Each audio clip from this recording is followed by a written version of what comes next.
Good morning to all of you. आज हम जो टॉपिक स्टार्ट करने वाले हैं उस टॉपिक का नाम है linear dependence and independence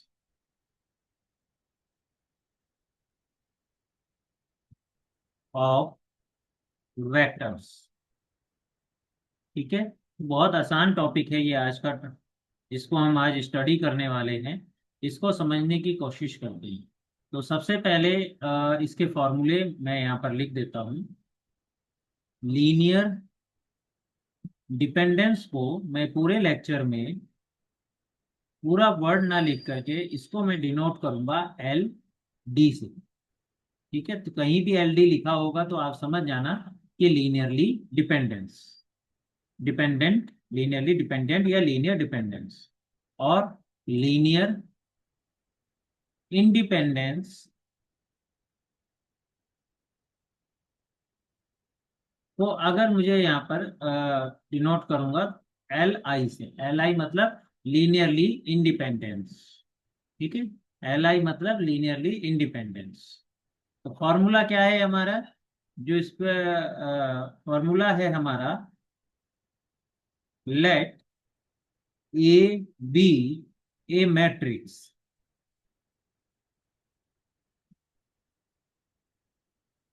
then vectors और वेरिएबल्स एसोसिएटेड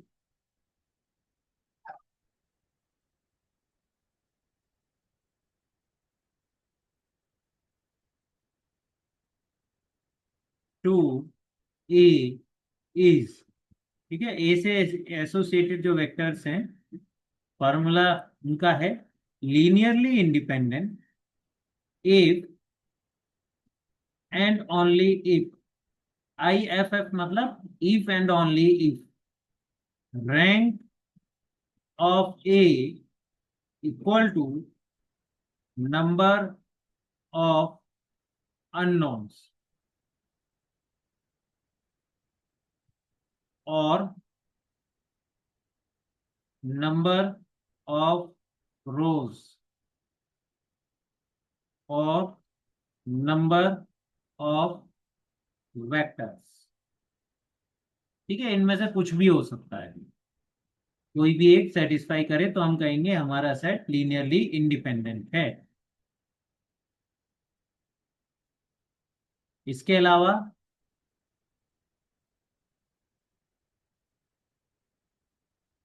यहीं पे लिख देते हैं और determinant of A not equal to zero. ठीक है, तो इनमें से कोई भी कंडीशन सेटिस्फाई होगी तो हम बोलते हैं लीनियरली इंडिपेंडेंट। दूसरा फॉर्मूला है linearly dependent if and only if rank of A. Rank निकालना आप लोग जानते ही हैं, रैंक मेथड से उसको एक्लियन फॉर्म में चेंज करते हैं। Rank of A less than number of unknowns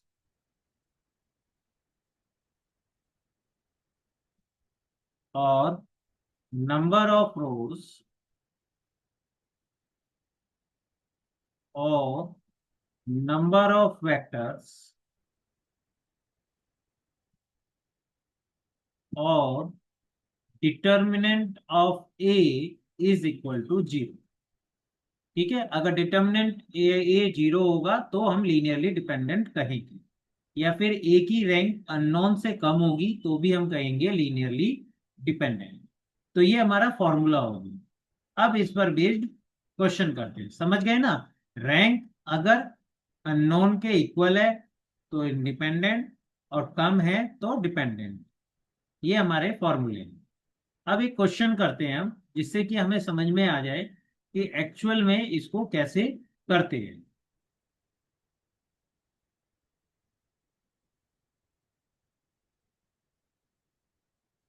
पहला क्वेश्चन है, show that the row matrix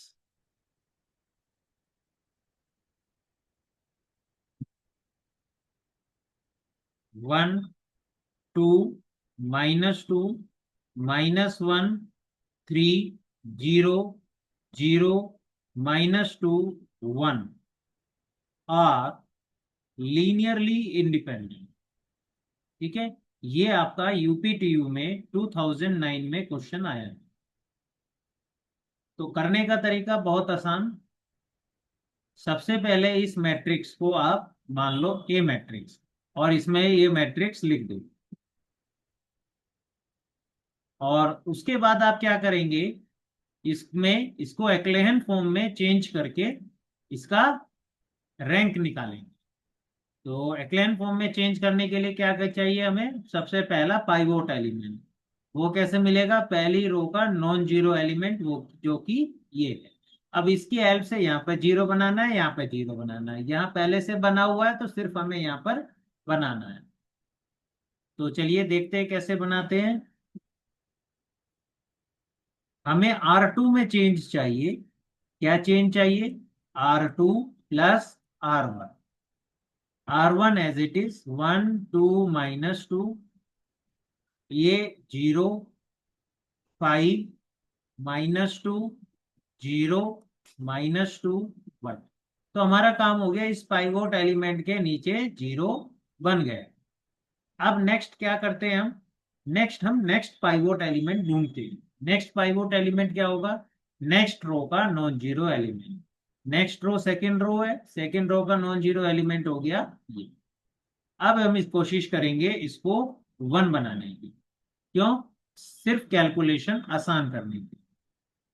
तो 1 कैसे बनाएंगे हम इसको, अगर मैं R2 में ऑपरेशन लगा दूं, एक होल्ड कीजिएगा, मैं अभी आप। अब हमें यहाँ पे 5 की जगह पे 1 बनाना है, तो हम क्या करेंगे, R2 में ऑपरेशन लगा देंगे, R2 प्लस 2 R3।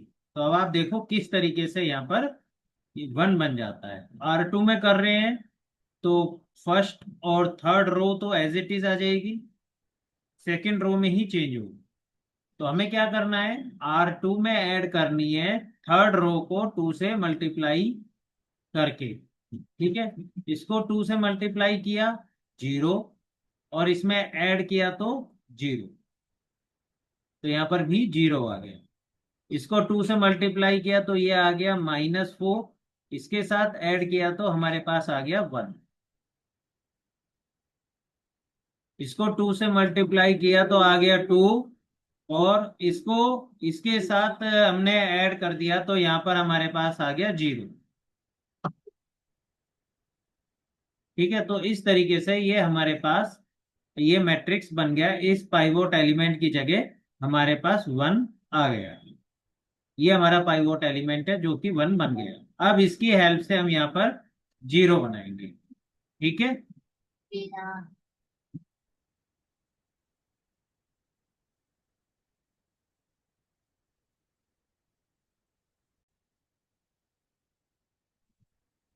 ठीक है, तो 0 बनाने के लिए अब हम क्या करेंगे,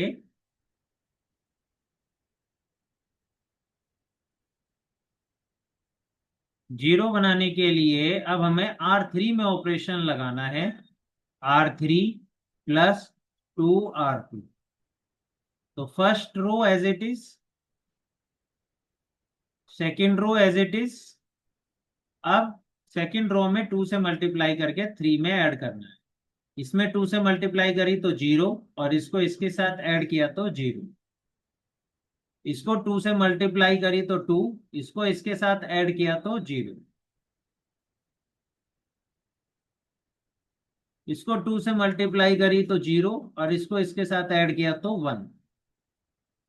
तो ये हमारे पास मैट्रिक्स आ गया जो एक्लेहन फॉर्म में चेंज्ड है।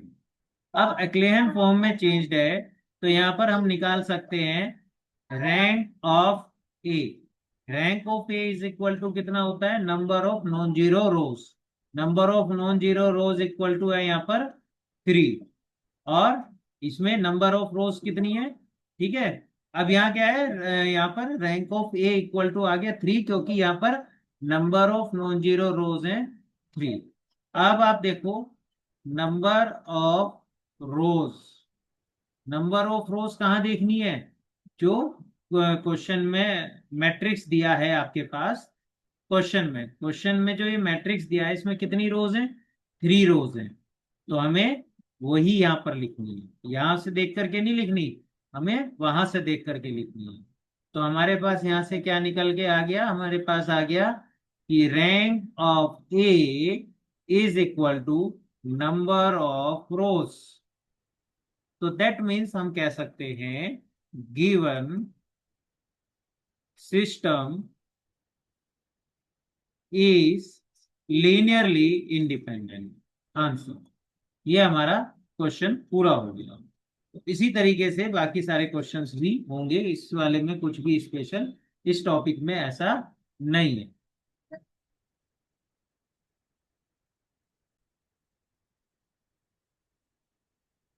चलिए और क्वेश्चंस देखते हैं इसके उसमें।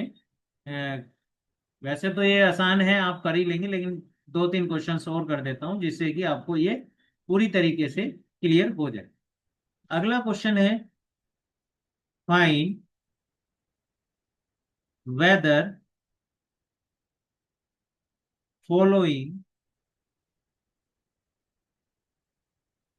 Set of vectors are linearly independent और लीनियरली डिपेंडेंट। पहला क्वेश्चन है 1 1 1 1। दूसरा है यहाँ पर 0 1 1 1, एंड देन 0 0 1 1, 0 0 0 1। सेकंड है हमारा जो क्वेश्चन दिया है, 1 1 0 1 0 1 0 1 1। Third one, 1 -2 2 1 and 3 2। अब आप यहाँ देखो कि इस क्वेश्चन में और प्रीवियस क्वेश्चन में क्या डिफरेंस है। प्रीवियस क्वेश्चन में आपको डायरेक्ट मैट्रिक्स दिया गया है, इसमें आपको डायरेक्ट मैट्रिक्स ना देके अलग अलग वेक्टर्स दिए गए। तो चलिए देखते हैं इसको हम किस तरीके से सॉल्व करें। तो पहले वाला पार्ट करते हैं, इनको हम बोलते हैं वेक्टर्स। ठीक है, ये पहला वेक्टर, ये दूसरा वेक्टर, तीसरा वेक्टर और चौथा वेक्टर। तो इस तरीके से इस क्वेश्चन के फर्स्ट पार्ट में टोटल कितने वेक्टर्स हैं, 4 वेक्टर्स हैं। नंबर ऑफ वेक्टर्स कितने बोलेंगे हम, 4।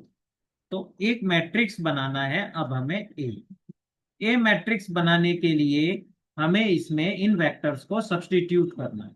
तो आपको एक चीज ध्यान रखनी होगी कि ये जो पहला वेक्टर है वो पहला कॉलम होगा, दूसरा वेक्टर दूसरा कॉलम होगा, तीसरा वेक्टर तीसरा कॉलम होगा, चौथा वेक्टर चौथा कॉलम होगा। इसको आप रो के रूप में नहीं लिखेंगे। ठीक है, तो ये आपके पास पहला वेक्टर हमने लिखा 1 1 1 एंड 1। दूसरा 0 1 1 1। तीसरा 0 0 1 1। चौथा 0 0 0 1। तो ये हमारे पास यहाँ पर आ गए। अब हमें इसकी रैंक निकालनी है। तो रैंक निकालने के लिए वही, पहले पाइवोट एलिमेंट हमारा हो गया ये वाला। अब इसकी हेल्प से इसके नीचे हमें 0 बनानी है। तो 0 बनाने के लिए हम क्या करेंगे, फिर से वही ऑपरेशंस लगा देंगे। ये वाला तो आसान लग रहा है, R2 में ऑपरेशन क्या लगेगा, R2 माइनस R1। R3 में ऑपरेशन क्या लगेगा, R3 माइनस R1। R4 में क्या ऑपरेशन लगेगा, R4 minus R1 as it is 1 0 0 0। अब सेकेंड रो में से फर्स्ट रो माइनस कर देते हैं, 0 1 0 0। थर्ड रो में से फर्स्ट रो माइनस कर देते हैं, 0 1 1 0। फोर्थ रो में से फर्स्ट रो माइनस कर देते हैं, 0 1 1 1।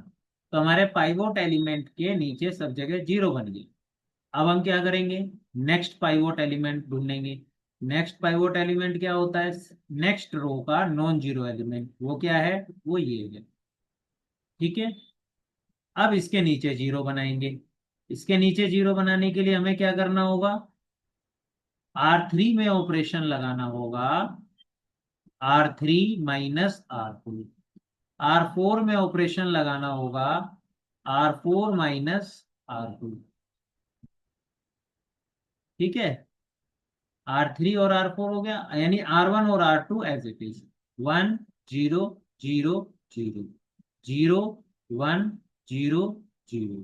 अब सब्सट्रैक्ट करते हैं, 0 0 1 0 0 0 1 1। ठीक है, तो इसके नीचे भी, इस वाले के नीचे भी हमारे पास जीरो बन गए। अब हम क्या करेंगे, नेक्स्ट पाइवोट एलिमेंट ढूंढेंगे। वो क्या होता है, नेक्स्ट रो का नॉन जीरो एलिमेंट, वो क्या है, 1। इसके हेल्प से अब यहाँ पर जीरो बनाएंगे। तो कैसे बनाएंगे, हम किस में चेंज चाहते हैं, R4 में चेंज चाहते हैं, किसके हेल्प से, R3 के हेल्प से। तो R4 माइनस R3। तो first row as it is, second row as it is, third row as it is, fourth row को थर्ड रो से माइनस कर देंगे। 0 माइनस 0 0, 0 माइनस 0 0, 1 माइनस 1 0, 1 माइनस 0 1 आ गया। तो ये हमारा एक्लेयन फॉर्म में यहाँ पर चेंज होगी। तो यहाँ हम क्या कहेंगे, नंबर वो rank of A is equal to कितना आ गया, number of non zero rows, यानी कि 4। और यहाँ पर कितने वेक्टर्स थे क्वेश्चन में हमारे पास, आपको याद हो अगर, क्वेश्चन में हमारे पास कितने वेक्टर्स हैं, पहले पार्ट में आप यहाँ देखो, 4 वेक्टर्स हैं। तो यानी कि हमारे पास क्या आ गया, equal to number of vectors. इससे क्या मिलता है हमें, इससे मिलता है given set of vectors are linearly independent. ये हमारा यहाँ पर आंसर होगा। आई होप आपको समझ में आ गया होगा।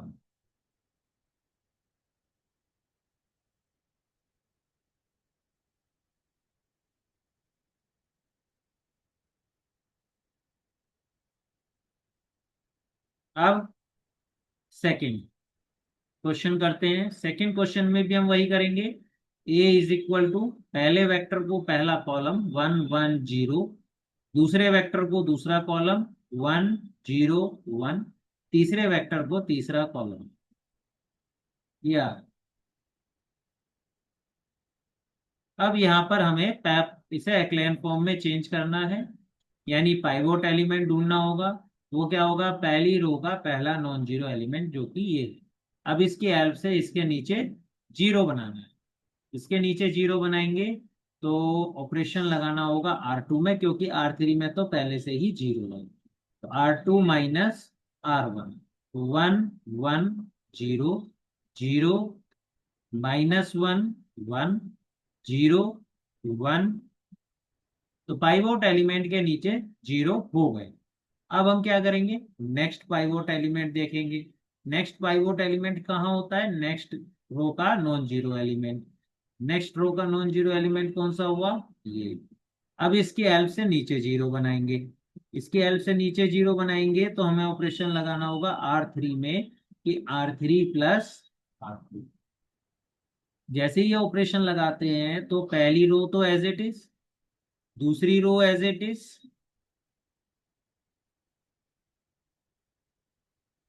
और तीसरी रो को ऐड कर दो। तो ये हो गया 0 0 और 2। तो देखो ये हमारा एक्लेयन फॉर्म में यहाँ पर चेंज हो गई। एक्लेयन फॉर्म में चेंज होते ही हम कह सकते हैं कि rank of A is equal to कितना हो गया, 3 हो गया। इज इक्वल टू कितने, कितने वेक्टर्स हैं इस क्वेश्चन में, 3 है। तो number of vectors, so linearly independent. ठीक है, तो ये हो गया हमारा लीनियरली इंडिपेंडेंट। इसी तरीके से थर्ड वाला पार्ट भी हम कर सकते हैं।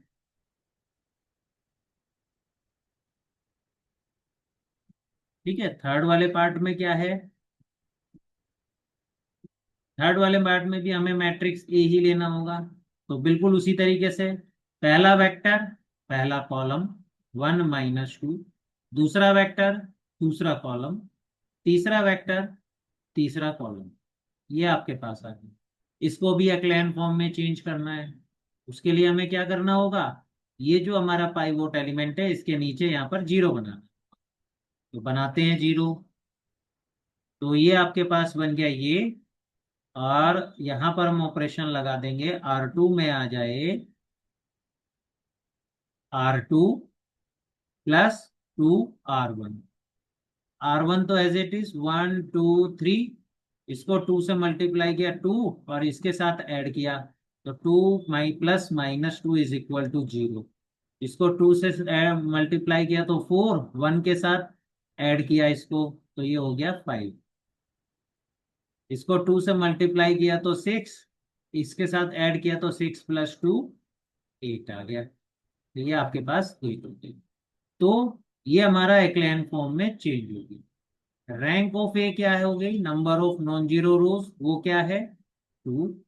और क्वेश्चन में कितने वेक्टर दिए हैं 3। ठीक है, तो यहाँ नंबर ऑफ वेक्टर्स कितने हैं हमारे पास जो क्वेश्चन में दिए हैं, वो है 3। देखो आप देख सकते हो, एक ये वेक्टर है, एक ये है, और एक ये है। तो 3 वेक्टर्स हमें दिए गए हैं, दिख रहे हैं ना ये, पहला वेक्टर, दूसरा वेक्टर, तीसरा वेक्टर। तो हमारे पास आ गए 3 वेक्टर। तो यहाँ पर आ गया 3। तो हम क्या कह सकते हैं, rank of A less than number of vectors. तो इसका मतलब क्या हो गया, लीनियरली डिपेंडेंट। ये हमारा फाइनल आंसर है। आई होप आपको ये क्वेश्चन समझ में आ गया होगा। एक और इम्पॉर्टेंट क्वेश्चन होता है इसमें, वो भी देख लेते हैं कि इस क्वेश्चन को कैसे करते हैं। देखो क्वेश्चन क्या है, find the value of lambda for which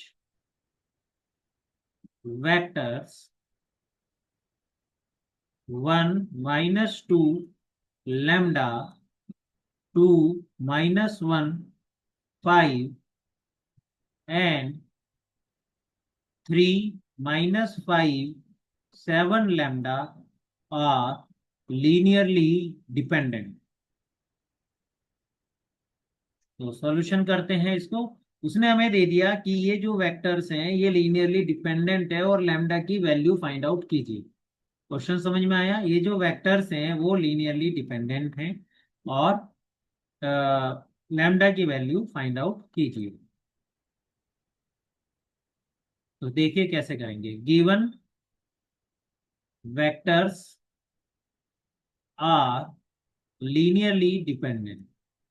ठीक है, तो हम एक मैट्रिक्स बनाते हैं। सपोज इनमें ए एक मैट्रिक्स है।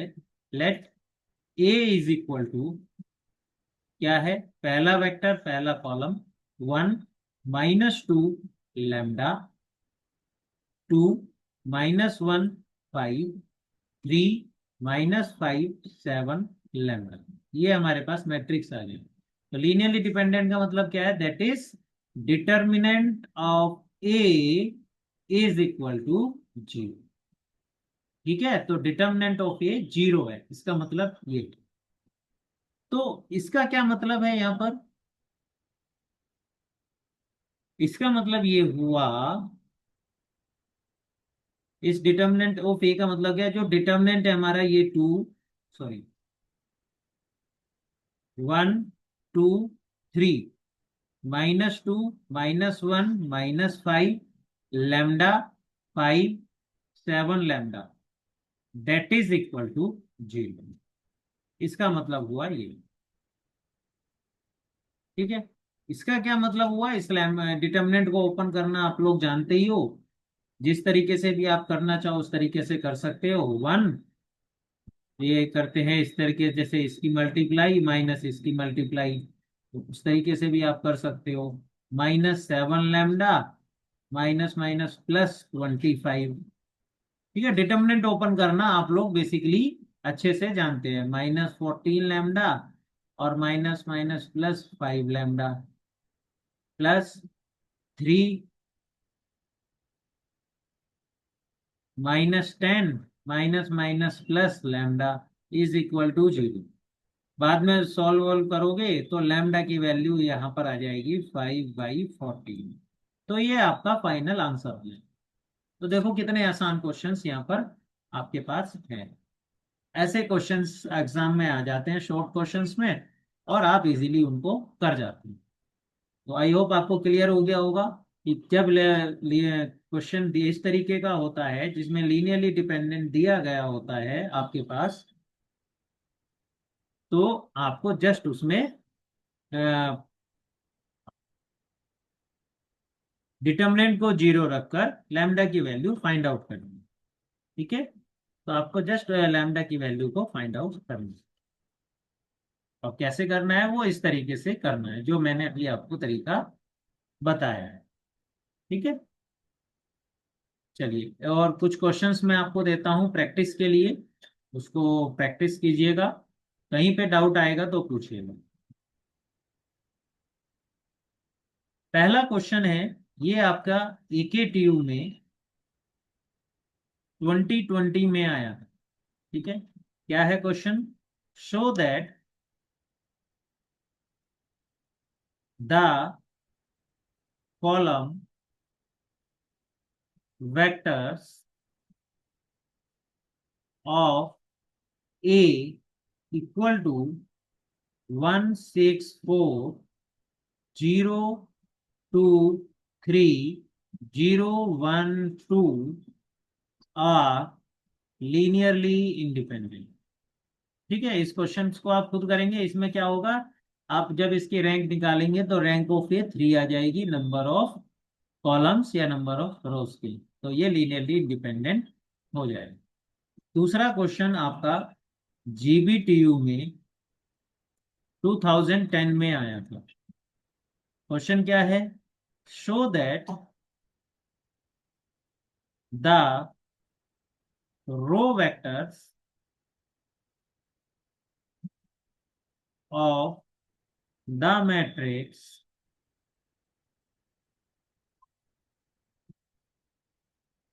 1 -1 0 2 3 -2 -2 0 1। ठीक है, आर लीनियरली इंडिपेंडेंट। ठीक है, तो ये दो क्वेश्चंस है जिन्हों जिन्हें आपको खुद से करना है। आई होप आप इन क्वेश्चंस को इजीली कर लेंगे, किसी तरीके की कोई परेशानी आपको नहीं आएगी। ठीक है,